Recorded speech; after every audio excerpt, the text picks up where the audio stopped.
Here's something most people don't know about America's toughest movie icon. The guy worth over $400 million, the man who made silence deadlier than words, who turned a squint into a career, he started life sleeping in the backseat of a car. No mansion, no safety net, just a kid pressed against a cold door, listening to his stomach growl louder than the rain outside. Clint Eastwood wasn't born into Hollywood royalty. He was born into nothing. And listen, that fortune he built? It came with a price that'll hit you harder than any of his films. We're talking about years lost, connections fractured, moments that no amount of money can ever buy back. 8 children across 6 different relationships. A childhood spent moving from town to town, never belonging anywhere. And a climb to the top that nearly broke him before it made him legendary. So if you've ever wondered how a forgotten kid with calloused hands became the last real cowboy of Hollywood, stick around. Because this isn't just another success story. It's about what greatness actually costs when nobody's watching. Quick thing before we dive in, if you want to see how he survived a plane crash, why Hollywood called him all teeth, and what he lost building that $400 million empire, hit the like button and subscribe. You won't want to miss this. All right, let's go. May 31st, 1930, San Francisco. Clint Eastwood came into this world weighing 11 pounds. So massive, the nurses took one look and nicknamed him Samson. But here's the thing, that strength wasn't a gift. It was a requirement. Because the America he was born into wasn't handing out opportunities. It was swallowing families whole. His father, Clint Eastwood Sr., was a steelworker. Proud guy, tough hands, but powerless when factory after factory started closing their gates. The Great Depression didn't just take jobs, it took dignity. And young Clint watched it happen through the eyes of a kid who couldn't understand why they kept moving, why nothing ever stayed the same. By the time he turned 10, he'd lived in over a dozen towns scattered up and down the West Coast. Sacramento, Oakland, different addresses that all blurred together into one long stretch of instability. Every new school meant new faces, new shame, new reminders that his family didn't belong anywhere. Those weren't just relocations, they were uprooting. And kids notice when they're different. Some nights, when the money ran out completely, the Eastwood family slept in their car. Think about that for a second. Not a hotel, not a friend's couch. Their car parked under flickering streetlights. His mother, Ruth, would wrap his baby sister, Jean, in her coat, while Clint pressed his back against the door, trying to block the draft creeping through the cracks. The windows fogged up with their breath. Thin wool blankets did almost nothing against the cold that bit through everything. And his stomach? Louder than the rain hammering the roof. But nobody talked about being hungry. Silence was cheaper than complaints. Through that windshield, he'd watch the world outside. Glowing houses with warm lights, people who seemed to stay in one place. He wondered if any of them knew what it felt like to never stop moving. His mother, Ruth, held that family together through sheer will. Love in their home wasn't loud or affectionate.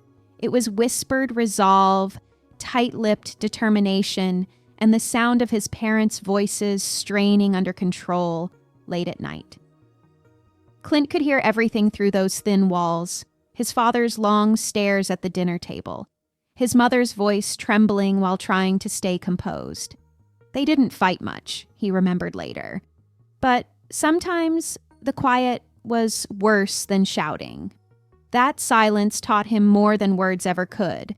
How to make himself smaller, how to breathe softly so the tension wouldn't notice him, how to read fear like weather patterns. School wasn't an escape either. Teachers called him restless, which was just a polite way of saying he didn't fit. He got held back a grade. Later, he was expelled from Piedmont High for carving crude drawings into a desk. Sounds like typical teenage rebellion, right? But it wasn't about causing trouble, it was about control. When everything in your life keeps slipping away, when every few months you're packing up again and leaving behind Whatever friendships you manage to build, you grab for control anywhere you can find it, even if it's just a desk and a pocket knife. That hunger for permanence, for something that couldn't be taken away, that's what shaped him. Not Hollywood, not fame, the desperate need to build something that wouldn't disappear when morning came. At 12 years old, Clint found something that changed everything. A broken piano sitting abandoned in a neighbor's garage, covered in dust and forgotten. Most kids would have walked past it, but he didn't. He sat down and started teaching himself to play. No lessons, no sheet music, just trial and error until his fingers bled. And here's what that piano meant to him. It was the first thing he ever owned that couldn't leave him. Not literally owned, sure, but it didn't matter. That skill, those notes he was pulling out of broken keys, they were his. Nobody could pack them up and move them to the next town. Nobody could repossess them when money got tight. It was proof that effort could create something beautiful, something permanent. In a childhood where everything disappeared, music stayed. He played until his hands ached, until the calluses formed, until he could lose himself in the sound and forget about the car rides, the new schools, the empty refrigerator. That piano wasn't just an instrument. It was control. It was ownership. It was the first time something belonged to him instead of the other way around. Fast forward a few years, the military draft came knocking during the Korean War era, and Clint went in like millions of other young men. He wasn't trying to be a hero, it was just what you did. But what happened next? That's where things get wild. He was on a military plane flying over the Pacific Ocean when the aircraft went down. Engine failure, no warning, just the ocean rushing up to meet them, and then impact. Cold water, chaos, survival instinct kicking in before thought could catch up. Clint found himself in the middle of the Pacific, miles from shore, freezing water pulling at his limbs. The kind of cold that doesn't just chill you, it convinces you to stop fighting. And he had a choice right there. Give in or swim. He swam. For miles. Through water so cold it felt like knives. Through exhaustion that screamed at him to quit. Through every rational thought telling him he wouldn't make it. But he did make it. He reached the shore, lungs burning, body shaking, but alive, and something shifted in him that day. When you stare at death that close, when you feel it wrapping around you and you somehow push it away, you realize something. You're here for a reason. Maybe you don't know what it is yet, but you're meant for more than just surviving. That seed got planted right there in the cold Pacific water. The belief that his life had a purpose bigger than the poverty he came from, bigger than the instability that raised him.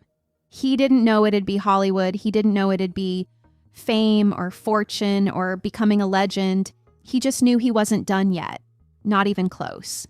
So Clint gets out of the military and he's got this feeling burning in him, that he survived for something bigger.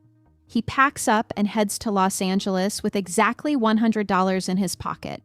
No connections, no plan, just a hunch that maybe, just maybe, Hollywood's where he's supposed to be.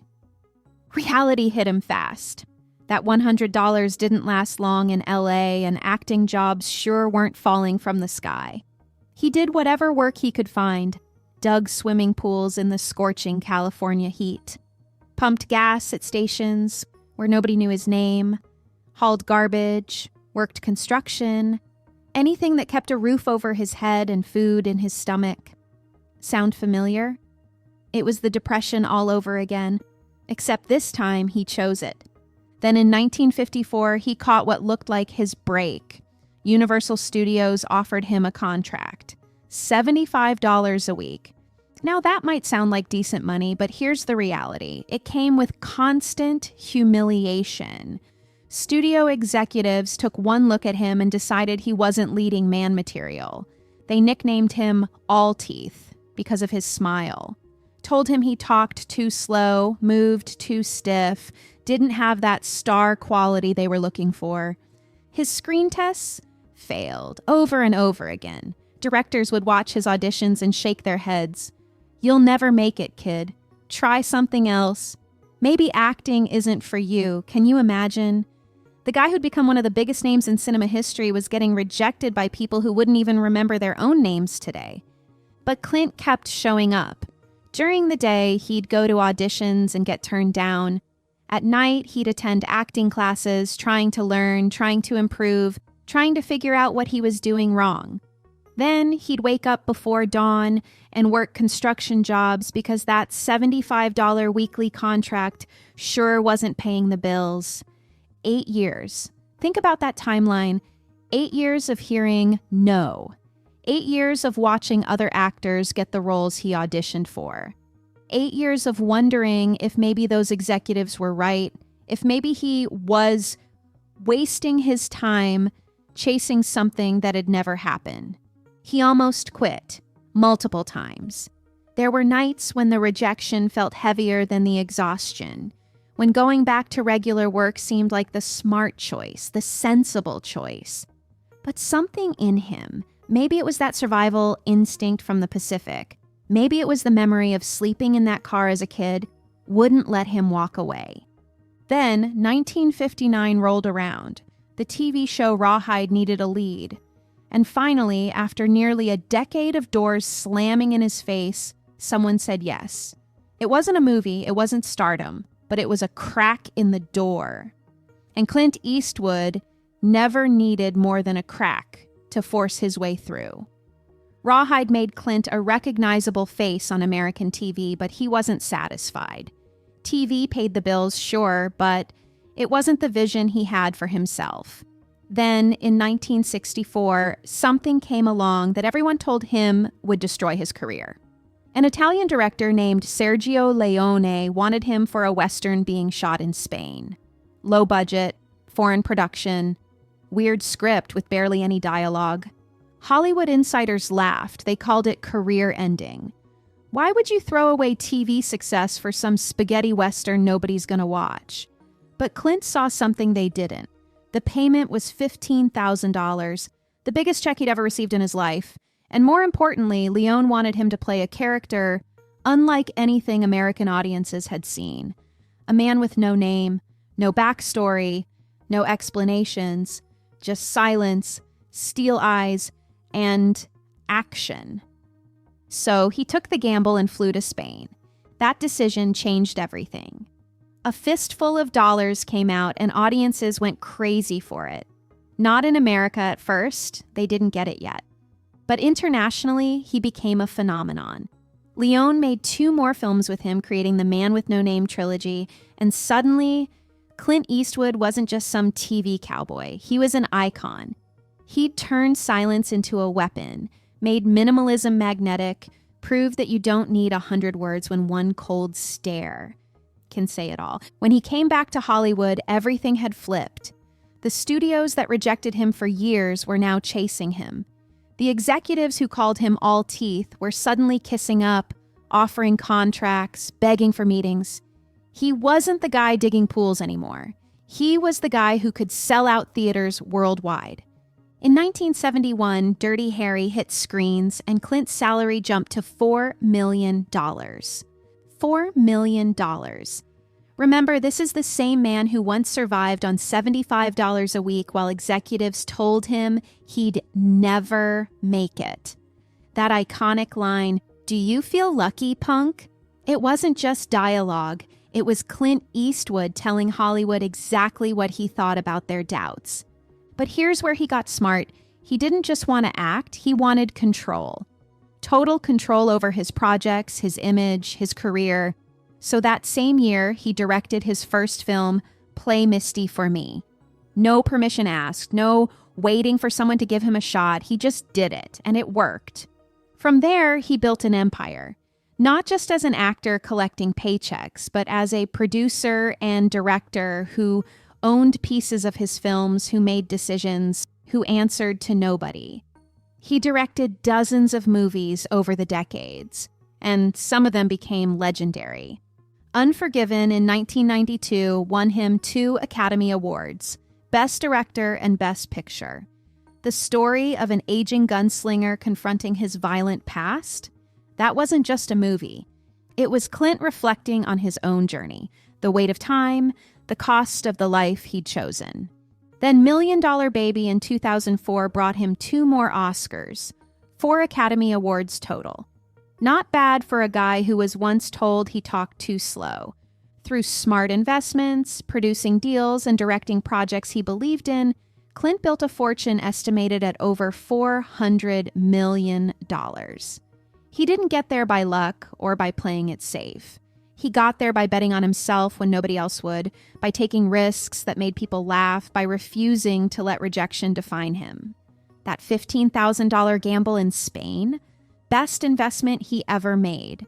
Because it wasn't just about the money, it was about proving that his instincts mattered more than Hollywood's opinions. And once he proved that, nobody could tell him what to do ever again.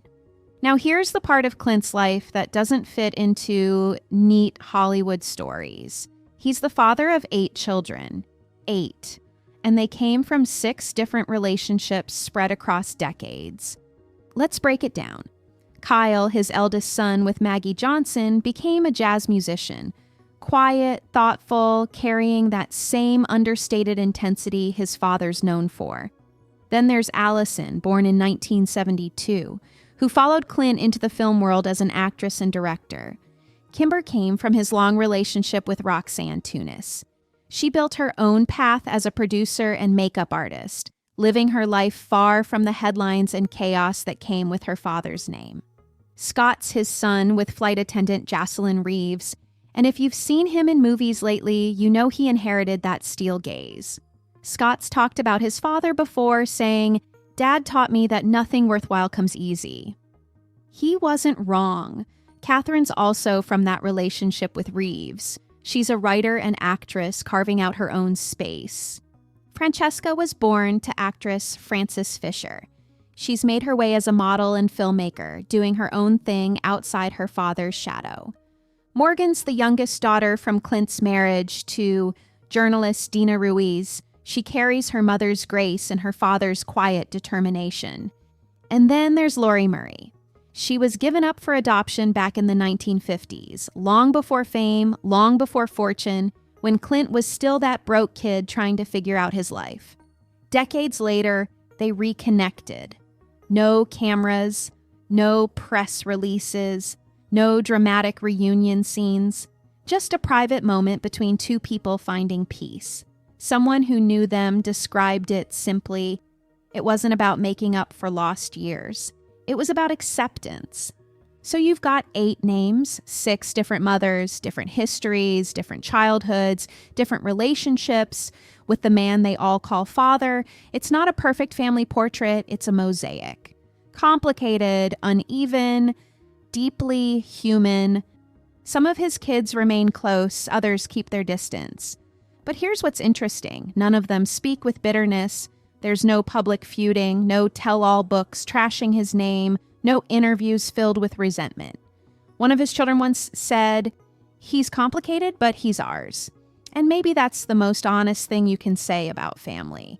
Fame didn't just bring Clint glory, it stole his peace. It fractured time into pieces he couldn't put back together. While he was building that empire, directing films, becoming a legend, he was missing birthdays, first steps, school, plays, the ordinary moments that matter most when you look back. In recent years, things have shifted. The family gatherings got smaller, simpler, dinners in Carmel, birthdays marked not by extravagance, but by showing up. For a man who spent most of his life in constant motion, moving from town to town as a kid, flying between film sets as an adult, staying still has become its own kind of redemption. So, what did Clint do with that $400 million fortune? Here's what's wild. He didn't blow it on yachts or private jets or the flashy stuff you'd expect from Hollywood royalty. He bought land, lots of it. And not just any land, places that mean something, places built to last. The Mission Ranch Inn in Carmel is probably his most famous property. This place was falling apart, literally crumbling into ruins when Clint found it. He could have let developers tear it down and throw up condos. Instead, he bought it and personally restored it, brick by brick, keeping its character, its history, its soul. Today, it's a beautiful working inn where guests can stay, and Clint still walks the grounds like he's checking on an old friend. Then there's the Tahama Golf Club tucked away in the California hills. Private, exclusive, worth tens of millions. It's not about showing off, it's about having a space that's his, untouchable, permanent. He owns thousands of acres across Northern California ranches, wide open land where he can disappear when Hollywood gets too loud. There's a place in Bel Air, a Sun Valley retreat in Idaho surrounded by snow-dusted pines where he escapes completely. And a quiet oceanfront home in Maui where neighbors say they've seen him reading screenplays on the porch at sunrise with his coffee. His car collection? Classic stuff he's worked on himself.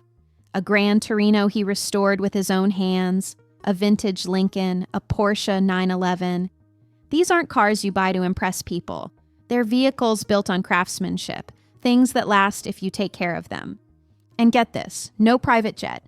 He takes chartered flights when he needs to.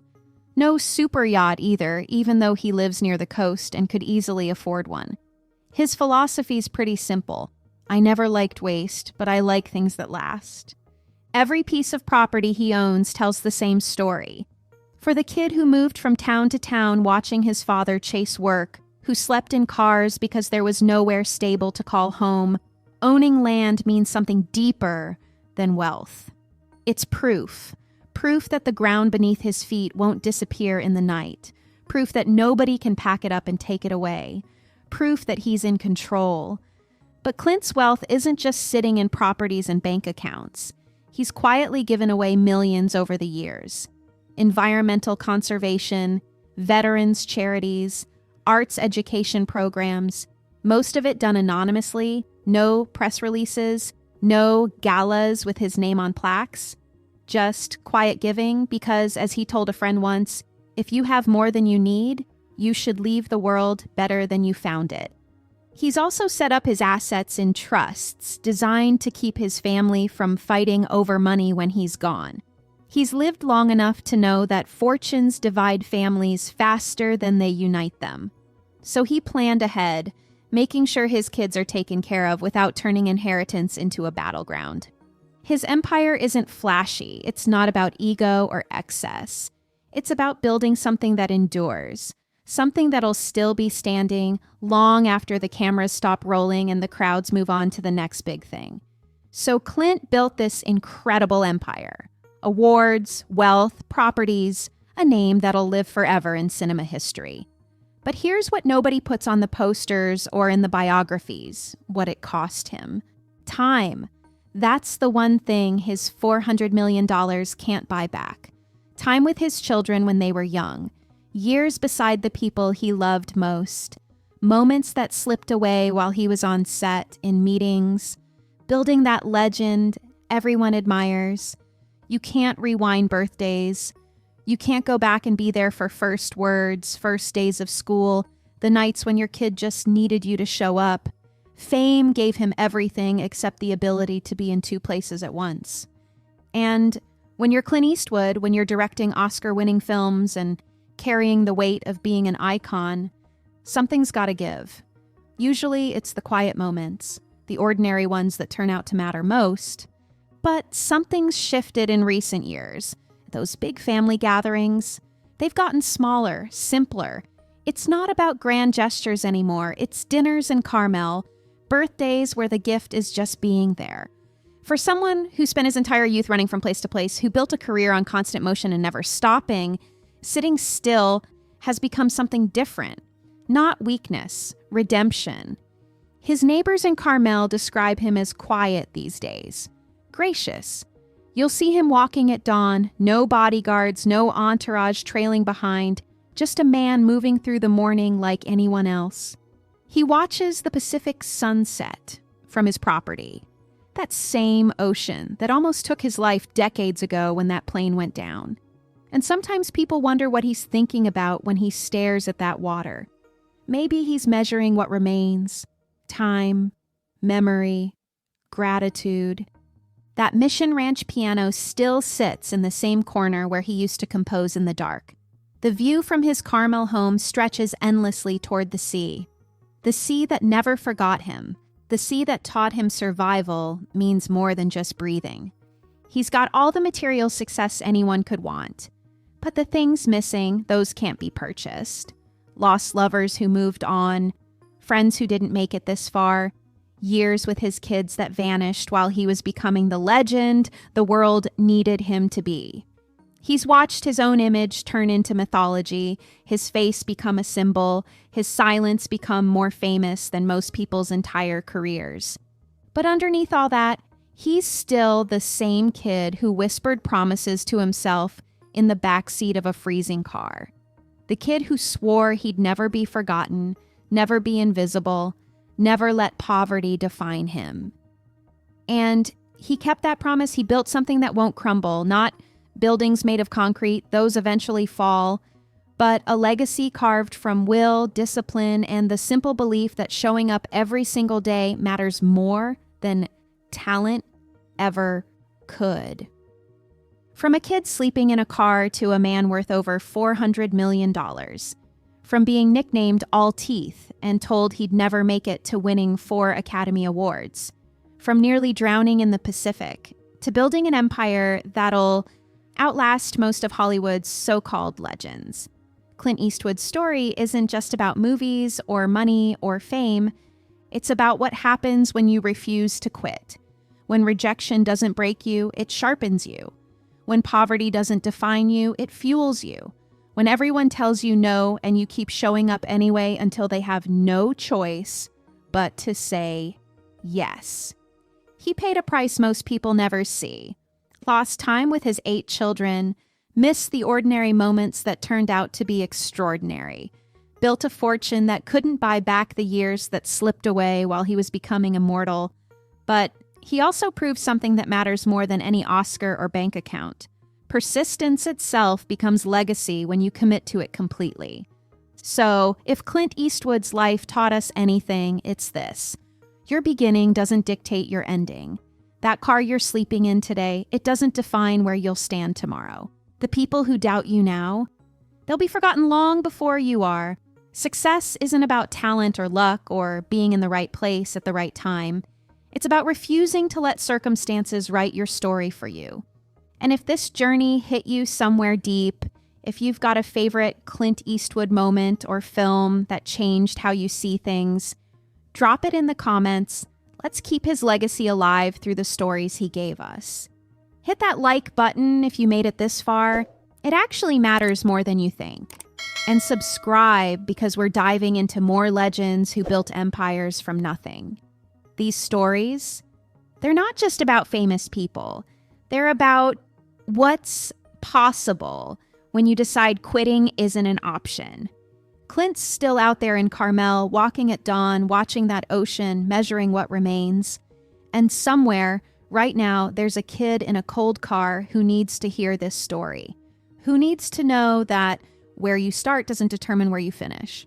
Share this if you think someone needs to hear it, because even the quiet legends deserve to know their echoes still matter.